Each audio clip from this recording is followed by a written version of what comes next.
Back to Africa de Philippe Simon.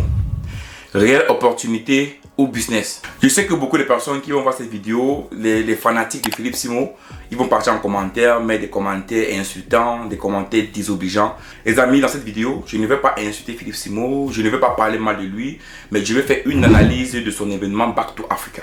C'est une analyse de son événement. Donc, en aucun cas, je suis en train de mal parler de lui. Donc, s'il vous plaît, n'allez pas dans les commentaires mettre des choses désobligeantes ou des choses que je n'ai pas dites. Allez également donner votre avis sur l'événement Back to Africa de Philippe Simon, parce que dans cette vidéo, je vais essayer de donner 3 points positifs et également 3 points négatifs de l'événement Back to Africa de Philippe Simon. Donc, s'il vous plaît, de grâce, les amis, de grâce, n'allez pas mettre n'importe quoi dans les commentaires. Et pour toutes personnes qui diront que j'utilise l'image de Philippe Simon, si Philippe Simon n'a jamais utilisé l'image d'une personne dans l'une de ses vidéos, mettez-moi ça dans les commentaires et cette vidéo aussi sera supprimée sur ma chaîne YouTube. Donc, le décor est planté et j'espère vraiment que vous allez de manière courtoise et essayer de comprendre et d'analyser ce que je vais dire ici. Je vais essayer d'être court, très court, donc je vais donner 3 points positifs et 3 points négatifs de l'événement de Philippe Simon. Pour ceux qui ne me connaissent pas, moi je m'appelle Arthur Gawa. Ici je parle de stratégie d'investissement et de commerce à faire là où tu résides et en Afrique. Sans plus tarder, on commence. Générique.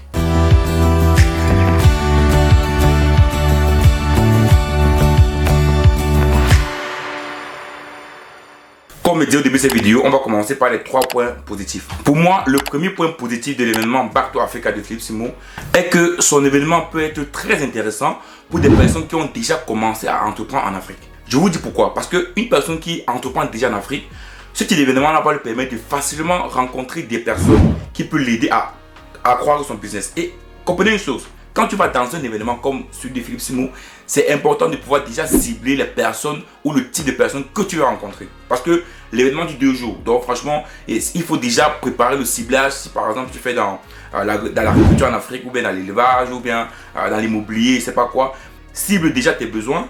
Et maintenant, quand tu arrives dans ce type d'événement, tu essaies en 2 jours, effectivement, de rapidement trouver des personnes de la diaspora ou même qui sont en Afrique, qui ont des compétences dans le domaine que tu veux et qui vont t'aider à facilement apprendre ton business. Pour les personnes qui n'ont jamais entrepris et qui n'entreprennent pas encore, franchement pour moi, je dis bien à mon avis, ce type d'événement ne va rien les apporter. Je dis bien pour des personnes qui n'ont pas encore entrepris. Parce que vous allez vous asseoir comme tout le monde, écouter des choses, oui, on va parler des bonnes choses, de l'Afrique et tout le reste. Mais quand tu n'as jamais entrepris, tu ne veux pas cibler quelque chose de précis. Parce que tu as dit, je prends le contact d'une personne, il fait le réseau, mais réseau sur quoi? Tu n'as pas encore matérialisé quelque chose de concret. Donc pour moi, franchement, ce type d'événement est très intéressant pour les personnes qui entreprennent déjà. Parce que ces personnes-là peuvent facilement avoir vraiment un bon résultat et trouver des personnes avec qui ils peuvent travailler ensemble pour agrandir le business. Mais pour des personnes qui n'ont jamais entrepris, pour moi, cet événement-là sera juste comme une conférence où ils viennent écouter des choses, mais réellement, ils ne gagneront rien du tout. Le deuxième point positif de l'événement de Philippe Simon est le fait qu'on sait tous l'importance de la diaspora dans le développement d'un pays sous-développé. On a vu la Chine, on a vu l'Inde. Beaucoup de pays qui étaient très pauvres, comme l'Afrique à l'époque, se sont développés grâce à la diaspora. On a vu avec la Chine par exemple qui a envoyé sa diaspora en Angleterre, fait des cours, espionner et revenir développer la Chine. Donc vous voyez que la diaspora joue un rôle important. C'est important pour moi parce que Philippe Simon dans son événement dit effectivement que la diaspora africaine doit jouer un rôle prépondérant dans l'émergence de l'Afrique. Donc ici il essaie d'appeler la diaspora à retourner en Afrique, même comme son retour, pour moi, dans les points négatifs, on parlera de ça. Mais pour moi, le fait déjà d'interpeller la diaspora, pour moi, c'est important. Parce que l'Afrique ne pourra se développer que grâce à la diaspora. Et le troisième point positif de l'événement de Philippe Simon est celui de l'éveil des consciences. Oui, parce que, il faut le dire clairement, il y a des personnes, par exemple, qui voulaient entreprendre, mais qui avaient peur. Il y a des personnes qui voulaient changer de vie, quitter du salarié, et vraiment commencer, actionner, mais ils avaient peur. Et je pense que Philippe Simon, dans tous ces événements Back to Africa ou même dans YouTube, il a cet éveil de conscience. Et du coup, même séminaire, même si c'est une minorité, parce qu'il faut le dire clairement, sur 10 personnes, il y a peut-être 1-2 personnes qui vont peut-être s'élever. Sur 100 personnes, il y a peut-être 9 personnes, 8 personnes. Mais c'est déjà bien que grâce à ce qu'il dit sur YouTube, grâce à son événement Back to Africa, que des personnes se réveillent et disent que oui, peut-être il est temps pour moi de commencer à entreprendre en Afrique, mais aussi également en Europe, parce que vous savez, moi personnellement, j'interpelle beaucoup la diaspora à investir en Europe.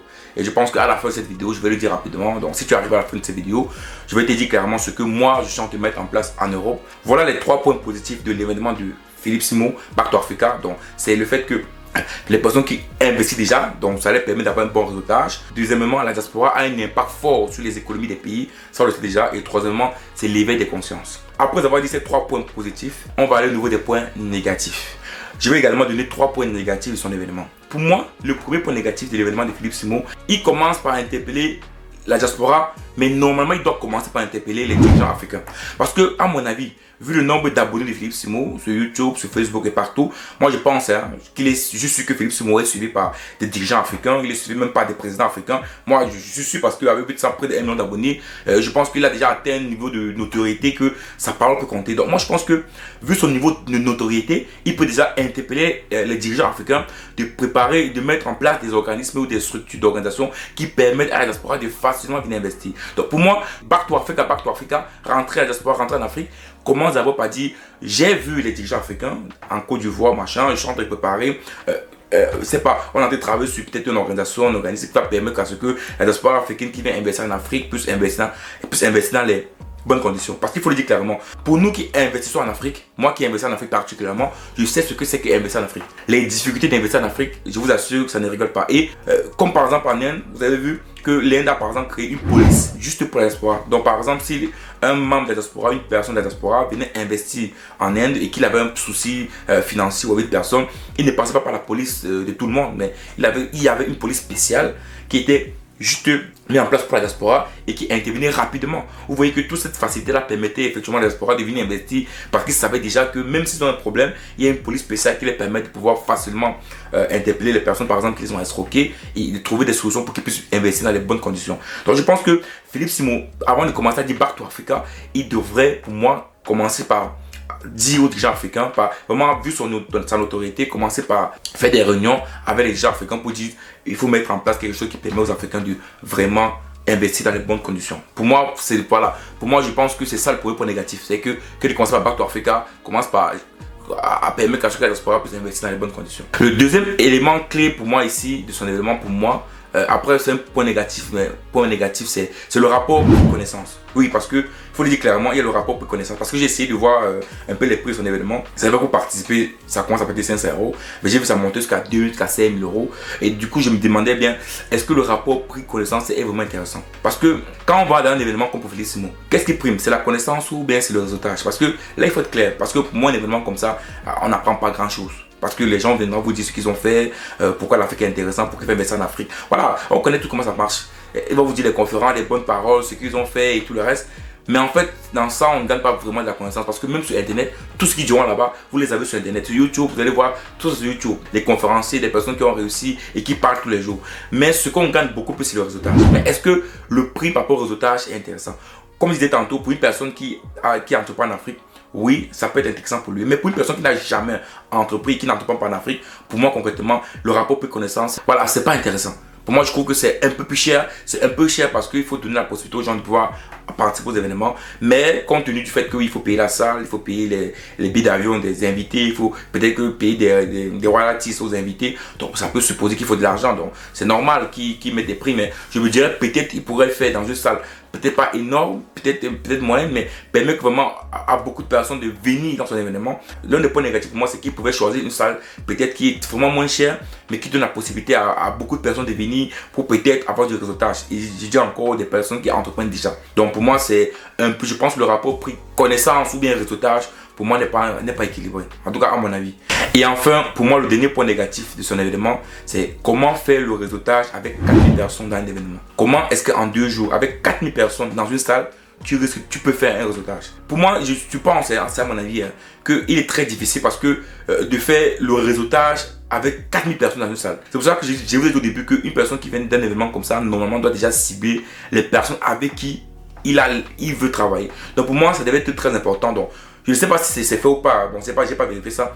Mais pour moi, je ne sais pas s'il le fait. Bon, peut-être si personne participe à l'événement, il pourra nous dire ça dans les commentaires. Mais je pense qu'il serait bien qu'il fasse un forum des participants. C'est-à-dire, dans ce forum des participants, on retrouve toutes les personnes qui vont participer à l'événement de Philippe Simo. Et ces personnes-là, maintenant, pourront déjà communiquer ensemble, discuter ensemble, de telle manière qu'ils commencent déjà à réseauter. Le réseautage devait commencer pas au moment de l'événement, mais même avant l'événement. En tout cas, c'est à mon avis. Donc, vraiment, créer une plateforme de forum que toutes les personnes qui participent à l'événement de Philippe Simo sont dans un forum qu'ils puissent déjà discuter. Par exemple, ce qu'ils vont faire, ce qu'ils ont besoin, pourquoi ils viennent à l'événement, qu'est-ce qu'ils recherchent, est-ce qu'il lui investit déjà pour voir s'il y a des personnes qui investissent comme lui, dans le même secteur comme lui. Voilà. Donc, pour moi, c'est important pour moi que c'est pas uniquement en 2 jours que tu réseautes, que le réseautage commence déjà avant même cela. C'est les personnes qui se sont déjà inscrites qui puissent déjà participer au réseautage. Et du coup, au moment de l'événement, quand tu arrives, tu sais déjà un peu des personnes que tu vas travailler avec, des personnes que tu vas rencontrer. Et du coup, ça permet à ce que après les conférences des invités, à la prise de parole des invités, les personnes qui se sont déjà parlé dans les forums pourront déjà se rencontrer en vrai et discuter sur des vrais projets réels. Pour moi, particulièrement, après je parle au fond, mais c'est ça qui m'a particulièrement un peu pas intéressé à aller là-bas parce que je disais bien, quand je pars quelque part, j'aime cibler quelque chose, j'aime aller avec donner mon argent pour prendre quelque chose de réel. Pour moi, ne pas avoir ce type de forum qui permet aux gens déjà de discuter, à des participants de discuter déjà en amont, qui va permettre de faciliter effectivement les réseautages lors de l'événement de 2 jours. Parce qu'il faut savoir, c'est 2 jours.